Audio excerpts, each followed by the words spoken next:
स्वागत है आपका टीवीएस टॉक्स यूट्यूब चैनल में। हम दोबारा हाजिर हैं अनुपमा के एक नए एपिसोड के अपडेट के साथ। तो उससे पहले अगर आप हमारे इस चैनल पर नए हैं तो हमारे इस चैनल को लाइक शेयर और सब्सक्राइब करें और बेल आइकन को ज़रूर दबाएं ताकि ऐसे ही रोज़ अपडेट्स आपको सुनने को मिल सकें। तो चलिए जानते हैं क्या कुछ हुआ है आज के एपिसोड में। टीवी सीरियल अनुपमा के आज के एपिसोड में दिखाया जाएगा कि अनुपमा और अनुज मंदिर में होते हैं तो एक पंडित जी आकर उन्हें ये कहते हैं कि आप दोनों की जोड़ी बिल्कुल राधा कृष्ण जैसी है। कान्हा जी आप दोनों की जोड़ी को हमेशा सलामत रखे। फिर पंडित जी फूलों की माला अनुज और अनुपमा को देते हुए बोलते हैं कि ये मालाएं भगवान जी के गले से उतारी हुई हैं और पता नहीं क्यों आप दोनों को देखकर मन में आया कि ये मालाएं मैं आपको दे दूं।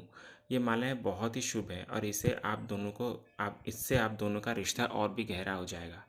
फिर वो मालाएं अनुज और अनुपमा ले लेते हैं और पंडित जी को अनुपमा शुक्रिया करते हुए ये कहती है कि शुक्रिया पंडित जी, ये माला हम भगवान का आशीर्वाद समझकर रख लेते हैं।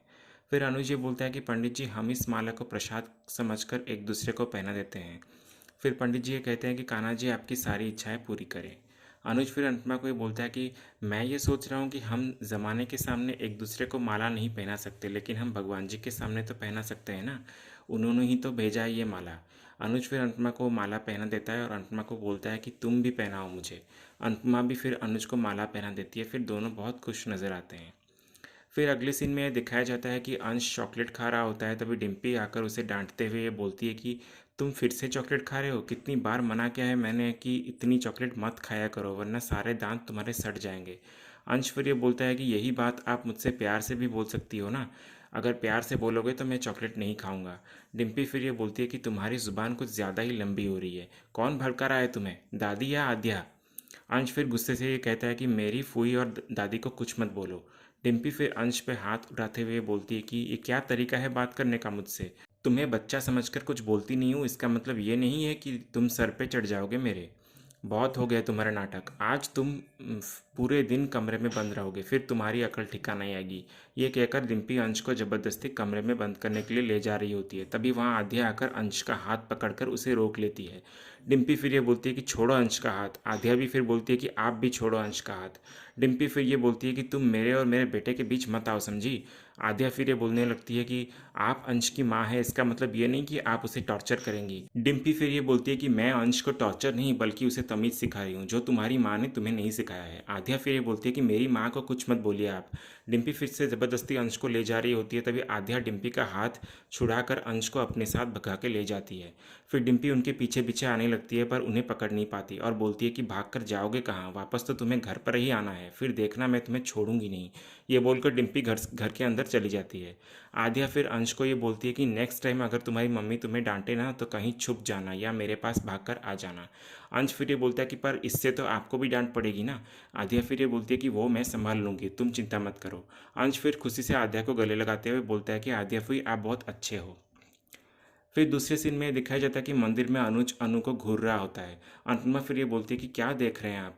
अनुज फिर ये बोलता है कि अपनी राधा को देख रहा हूँ। अनुपमा फिर इशारे करते हुए बोलता है कि मैं सोच रहा हूँ कि अपनी उंगली काट कर तुम्हारी मांग भर दूँ। अनुपमा फिर ये बोलती है कि आपके ये इशारे में समझती हूँ अच्छे से इसलिए ऐसा मत किया कीजिए। अनुज फिर ये बोलता है कि अभी किया थोड़ी है तो क्या करूँ इसके अलावा। अनुपमा फिर ये बोलती है कि कुछ मत कीजिए। अनुज फिर कान्हा जी की तरफ देखकर ये बोलता है कि कान्हा जी यही एक काम है जो मैं नहीं कर पा रहा हूँ। वैसे कान्हा जी के आशीर्वाद से आधी शादी तो हो गई है इसलिए अब आधी बाकी है। अनुपमा फिर कान्हा जी से प्रे करते हुए कहती है कि आपका दिया हुआ इशारा मैं अच्छे से समझती हूँ लेकिन डर भी उतना ही लग रहा है। एक बार में मन कहता है कि आगे बढ़ जाऊँ लेकिन दूसरे ही पल ये कहता है कि रुक जाऊँ, कहीं कुछ गड़बड़ ना हो जाए। मैं क्या करूँ कुछ समझ में नहीं आ रहा है। फिर सीरियल में आगे ये दिखाया जाता है कि किंजल अपने किसी फ्रेंड के साथ कार में आती है। तभी तोशु ये देख लेता है और किंजल से पूछता है कि कौन था ये। किंजल फिर ये बोलती है कि मेरा फ्रेंड था। तोशु फिर ये बोलता है कि बड़ी खुश लग रही हो अपने फ्रेंड से मिलकर। किंजल फिर ये बोलती है कि हाँ मैं बहुत खुश हूँ क्योंकि मुझे नौकरी जो मिली है और वो नौकरी मुझे मेरे फ्रेंड शेखर ने दिलवाई है अपने कंपनी में। किंजल फिर ये बोलती है कि मुझे तुमसे बात करके अपना मूड ख़राब नहीं करना है इसलिए मुझे जाने दो। किंजल फिर चली जा रही होती है। तभी तोशु पीछे से कहता है कि फ्रेंड हो तो ऐसा, लोगों को सालों साल धक्के खाकर भी जॉब नहीं मिलती और उसने तुम्हें एक ही दिन में जॉब दिला दी। किंजल फिर ये बोलती है कि मुझे अच्छी तरह से पता है कि तुम अभी क्या सोच रहे हो और तुम्हारी सोच वहीं तक ही जा सकती है, इसलिए तुम क्या सोचते हो क्या नहीं सोचते उससे मुझे कोई फ़र्क नहीं पड़ता। फिर तोशु ये बोलता है कि पहले नौकरी लगवाई और घर तक छोड़ने तक भी आया और बीच में कहीं रास्ते में कॉफ़ी भी पिलाई होगी है ना। ऐसे फ्रेंड्स को तो मैं बहुत अच्छे से जानता हूँ और फ्रेंडशिप के नाम पे ऑफिस में क्या क्या होता है ये भी जानता हूँ। तभी वहाँ परी आ जाती है तो किंजल तोशु को ये बोलती है कि तोशु परी आ रही है इसलिए चुप रहो, कुछ मत बोलो। पर तोशु फिर भी चुप नहीं होता और बोलता है कि आज नौकरी लगवाई है और कल को प्रमोशन भी दिलवाएगा, परसों तुम्हें घर पे लेकर आएगा और फिर डेट पे लेकर जाएगा। किंजल फिर ये बोलती है कि क्या कर रहे हो तोशु। परी सब सुन रही है। तोशु फिर गुस्से से परी को देखकर ये बोलता है कि तुम अंदर जाओ परी। परी फिर डर के अंदर चली जाती है। किंजल तभी ये कहती है कि तुम पागल हो गया, तुम्हारे पास दिमाग है या नहीं। मैं कब से कहे जा रही हूँ कि परी आ रही है, सुन रही है, लेकिन नहीं, तुमने तो अपनी बकवास करते ही रहना है। बच्ची के सामने ऐसे कौन बात करता है। तोशु फिर ये बोलता है कि अच्छा है ना, परी को भी समझ आ जाएगा कि उसकी माँ कैसी है। किंजल फिर ये बोलती है कि कम से कम तुम्हारी तरह चोर, फ्रॉड और धोखेबाज तो नहीं हूँ मैं। फिर किंजल ये बोलती है कि देखो तुम क्या सोचते हो मेरे बारे में उससे मुझे कोई लेना देना नहीं है, पर परी क्या सोचती है मेरे बारे में उससे मुझे बहुत फर्क पड़ता है। इसलिए अगली बार उसके सामने कोई भी बकवास की ना तो मुझसे बुरा कोई नहीं होगा, ये याद रखना। तोशु फिर ये बोलता है कि तुम्हें अगर अय्याशी करनी है तो करो, परी को मैं रख लूँगा, तुम जाओ अपने दोस्त के साथ एक नई दुनिया बसा लो। किंजल फिर ये बोलती है कि तुम्हें शायद याद नहीं है कि मैं तुम्हारे पापा के घर पे नहीं बल्कि मम्मी के साथ रहती हूँ। इसलिए अगर मम्मी कहेंगी तो मैं यहाँ से चली जाऊँगी, लेकिन परी को साथ लेकर ही जाऊँगी। तोशु फिर ये बोलता है कि परी तो मेरे साथ ही रहेगी। किंजल फिर ये बोलती है कि अच्छा तो फिर परी को तुम खिलाओगे पिलाओगे क्या, खुद तो अपनी माँ के टुकड़ों पे पल रहे हो, तो मेरी बेटी को क्या संभालोगे तुम। ये बोलकर किंजल वहाँ से चली जाती है, पर परी चुपके से सारी बातें सुन लेती है। किंजल फिर घर के अंदर आती है तभी अनुपमा वहाँ उसे देखकर रोते हुए गले लगा लेती है। किंजल फिर अपनी नई नौकरी की एडवांस सैलरी को अनुपमा के हाथ पे थमा देती है और बोलती है कि ये आप रखिए मम्मी, ये मेरी नई नौकरी की एडवांस सैलरी है। अनुपमा फिर ये बोलती है कि मैं ये नहीं रख सकती क्योंकि ये तेरे पैसे हैं बेटा। किंजल फिर ये बोलती है कि आप बेटा बेटी में फ़र्क नहीं करती ना, और अगर ये चीज़ आपके बेटे ने दी होती तो आप मना करती क्या। इसलिए प्लीज़ रख लीजिए, थोड़ा बोझ कम हो जाएगा आपका मम्मी। अंतमा फिर ये बोलती कि अगर तू कह रही है तो मैं आधा रख लेती हूँ और आधा तू रख। मुझे तुझ पे बहुत गर्व है किंजल, इतने बड़े घर पे पली बड़ी लेकिन जरा से भी अकड़ नहीं है तुझ में, और वो मेरे दो नालायक बच्चे किसी काम के नहीं हैं। फिर अंतमा किंजल को समझाते हुए बोलती है कि देख किंजल बेटा, हम सब ये जानते हैं कि वो तोशु कभी भी नहीं सुधरने वाला, तो तू उसके साथ क्यों रह रही है। जिस रिश्ते में प्यार नहीं है, सुख नहीं है, सम्मान नहीं है, तो उस रिश्ते में तू क्यों है। क्या तेरा मन नहीं करता कि तू आगे बढ़े। और अगर तू ये सब छोड़कर आगे बढ़ना चाहती है तो मैं हमेशा इसमें तेरे साथ ही रहूँगी। तू बही बहू बेटा पत्नी और माँ है, इसका मतलब ये नहीं कि तू रोज़ घुट घुट के जिए।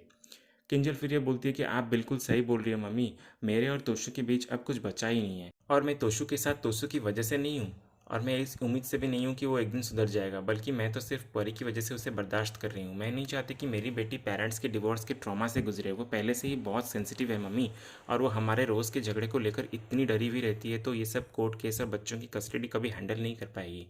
उसे मम्मी पापा दोनों चाहिए, इसलिए बस परी की खुशी के लिए मैं चुप हूँ। इसलिए आप बस ये समझ लीजिए कि मैं अब एक पत्नी नहीं बल्कि सिर्फ एक माँ हूँ। फिर अंत में ये सब सुनकर इमोशनल हो जाती है और बोलती है कि लेकिन फिर भी अगर कभी भी ऐसा लगे ना कि अब बस हुआ, तो उस पल के बाद तू और बर्दाश्त मत करना, अपने लिए स्टैंड ज़रूर लेना और बाकी का मैं संभाल लूँगी। किंजल फिर अनुपमा को शुक्रिया कहते हुए बोलती है कि शुक्रिया मम्मी, आपसे मुझे बहुत हिम्मत मिलती है। ये बोलकर किंजल अनुपमा को रोते हुए गले लगा लेती है। फिर वहाँ दूसरी तरफ अनुपमा के रूम पे सागर गद्दे बिछा रहा होता है और बच्चे बहुत खुश नज़र आते हैं। तभी अनुपमा आकर ये पूछती है कि क्या है ये सब, ये गद्दे यहाँ क्यों बिछा रहे हो। फिर ईशानी ये बोलती है कि नानी, मम्मी बहुत स्नोर करती है सोते समय। परी भी फिर बोलती है कि मेरे पापा भी बहुत स्नोर करते हैं सोते समय। अंश फिर ये बोलता है कि मेरी मम्मी तो मुझे नींद में भी डांटती है, इसलिए हम लोगों ने ये तय किया कि हम सब आपके साथ ही सोएंगे, और आध्या फिर भी हाँ यहाँ सोएगी और हमें कहानी सुनाएगी। अनुज भी फिर ये बोलता है कि अगर आध्या यहाँ सोएगी तो मैं भी यहीं सोऊंगा और उसकी कहानी सुनूंगा। फिर अनुज अनु को इशारे में मजाक करते हुए कहता है कि सबको यहीं सोना चाहिए, और सागर और मीनू तुम दोनों भी यहीं पे सो जाओ। अनुपमा फिर ये बोलती है कि यहाँ पे जगह नहीं है, इसलिए बस बच्चे ही सोएंगे यहाँ। अनुज फिर ये बोलता है कि जगह दिल में होनी चाहिए, इसलिए यहीं सोएंगे सब। अनुपमा फिर ये बोलती है कि अनुज जी, ये क्या बोल रहे हैं आप। अनुज फिर ये बोलता है कि अरे मैं तो मजाक कर रहा हूँ। अनुपमा फिर सभी बच्चों को अपनी गोदी में सुलाती है और फिर वहाँ बाहर खड़े डिम्पी और पाखी ये सब देखकर गुस्सा करते हैं। आध्या और बाकी के बच्चे फिर अनु को बोलते हैं कि प्लीज़ लोरी सुनाओ ना हमें। फिर अनुपमा फिर लोरी सुनाने लगती है। फिर पाखी डिम्पी को ये बोलती है कि देखा डिम्पी, धीरे धीरे कैसे मम्मी हमारे बच्चों को अपनी मुट्ठी में ले रही है। डिम्पी फिर ये बोलती है कि ये सारा कुछ मम्मी का प्लान है, बच्चों के ज़रिए वो हमें कंट्रोल करना चाहती है। मम्मी हमसे हमारा बच्चा छीनना चाहती है ना, तो भगवान करे इनका भी सब कुछ छीन जाए। फिर अगली सुबह अनुपमा तुलसी के पौधे के सामने ये प्रे करते हुए कहती है कि सबको खुश रखिएगा और आशा भवन में सुख शांति बनाए रखिएगा। मेरी आध्या का एक अच्छे से स्कूल में एडमिशन करवा दीजिएगा और मेरे अनुज को जो चाहिए उन्हें वो भी दिलवा दीजिएगा। अनुज फिर वहाँ आकर ये बोलता है कि मुझे तो बस मेरी अनु चाहिए। फिर अनुपमा अनुज के साथ रोमांस के कुछ पल सोचने लगती है और अचानक उसका सपना टूट जाता है और वो बोलती है कि ये मुझे क्या होने लगा है, हर जगह मुझे अनुज ही क्यों दिखाई दे रहे हैं। फिर अनुपमा अंदर आती है तो सागर उसे न्यूज़पेपर लाकर देता है पढ़ने के लिए। फिर अनुपमा न्यूज़पेपर में जब देखती है तो उसे ये लिखा हुआ दिखता है कि वर चाहिए। फिर तभी वहाँ बाला, नंदिता और इंदिरा जी जानबूझकर वहाँ से ये बोलते हुए जाते हैं कि देर क्यों करना है, अगर इतना अच्छा मौका है तो हाँ कर देनी चाहिए। अनुपमा की नज़र फिर अनुज पे पड़ती है और वो ये सोचने लगती है कि अब फिर से ये दिखाई देने लगे, लगता है ये भी सपना है। ये सोचकर अनुपमा वहाँ से चली जा रही होती है। तभी अनुज पीछे से अनुपमा को पुकारता है तो अनुपमा ये बोलती है कि आप सच में यहाँ पर हो। अनुज फिर ये बोलता है कि हाँ मैं सच में यहाँ पर हूँ, क्यों तुम्हें क्या लगा। फिर अनुपमा कुछ नहीं बोलती। अनुज फिर ये बोलता है कि पता है आज तक मुझे किसी लड़की ने इतना अवॉइड नहीं किया जितना तुम कर रही हो, लगता है तुम पे एटीट्यूड आ गया है आजकल। लेकिन फिर भी सही है, इतना हैंडसम लड़का जब पीछे पड़ा हुआ है तो इतना एटीट्यूड तो आएगा ही। लेकिन तुम मेरी इंसल्ट कर रही हो मुझे इग्नोर करके। अनुपमा फिर ये बोलती है कि पर मैं आपको इग्नोर क्यों करूँगी, मुझे तो लगा कि आप वहाँ पे अभी थे और यहाँ पे आ गए। ये बोलकर अनुपमा चुप हो जाती है। अनुज फिर ये मजाक से बोलता है कि तुम इतनी खुश क्यों दिख रही हो, कहीं तुम्हें किसी हैंडसम इंसान से प्यार तो नहीं हो गया ना। अगर ये सच है तो मेरा इंतज़ार शायद अब ख़त्म ही होने वाला है। धन्यवाद कान्हा जी। फिर अनुपमा ये बोलती है कि आप शांत रहिए और मैं जो मैसेज दिखाई हूँ वो देखिए। इसमें ये लिखा है कि हम जहाँ कल गए थे ना उन्होंने आपको बुलाया है। अनुज फिर ये बोलता है कि मुझे क्यों बुलाया है उन्होंने। अनुपमा फिर बोलती है कि काम के लिए बुलाया होगा और ये लोग चाहते हैं कि आप इनके साथ काम करें। अनुज ये सब सुनकर फिर खुश हो जाता है और बोलता है कि तुम सच कह रही हो क्या, इन्होंने सच में मुझे जॉब के लिए बुलाया है। अनुपमा फिर ये बोलती है कि हाँ हाँ इन्होंने बुलाया है जॉब के लिए और इनके पास पढ़ाई और सारी तैयारी तो है लेकिन इनके पास अनुभव और एक्सपीरियंस नहीं है, तो ये लोग चाहते हैं कि आप इनके मेंटर बने और इन्हें गाइड करें। अनुज फिर ये बोलता है कि अनु आखिरकार मुझे वो मौका मिल ही गया। अनुपमा फिर अनुज को मुबारकबाद देती है। अनुज फिर ये बोलता है कि शुक्रिया अनु, तुम्हारी वजह से आज मुझे ये मौका मिला है। अनुपमा फिर ये बोलती है कि मुझे क्यों शुक्रिया बोल रहे हैं आप, ये तो सब आपकी वजह से ही हुआ है ना। अगर आपने मेहता जी से बात नहीं किया होता तो मुझे वहाँ कॉन्ट्रैक्ट नहीं मिलता और मैं वहाँ पर नहीं जाती तो आपको जॉब कैसे मिलती। एक बात कहूँ अनुज जी। अनुज फिर बोलता है कि हाँ बोलो। अब हम दोनों एक ही कंपनी में काम करने वाले हैं। अनुज फिर ये बोलता है कि यही तो सोचने वाली बात है कि एक साथ हम रहते हैं, एक कंपनी में साथ काम करेंगे और एक दूसरे के साथी भी एक दिन बन जाएंगे। फिर अनुपमा कुछ नहीं बोलती और खामोश हो जाती है। फिर अनुज ये बोलता है कि अनु प्लीज़ मान जाओ ना, मेरे लिए नहीं कम से कम तुम्हारे हैशटैग मान के लिए तो मान जाओ। अनुपमा फिर शर्मा कर हंस के वहाँ से चली जाती है। फिर अनुज ये बोलता है कि अब हंसी तो फंसी। इसी सीन के साथ ही आज का ये एपिसोड एंड हो जाता है। ये था अनुपमा के आज के सोमवार वाले एपिसोड का अपडेट। ऐसे ही और लेटेस्ट अपडेट सुनने के लिए हमारे इस चैनल से जुड़े रहिए। हम मिलते हैं नेक्स्ट एपिसोड के अपडेट्स के साथ। धन्यवाद।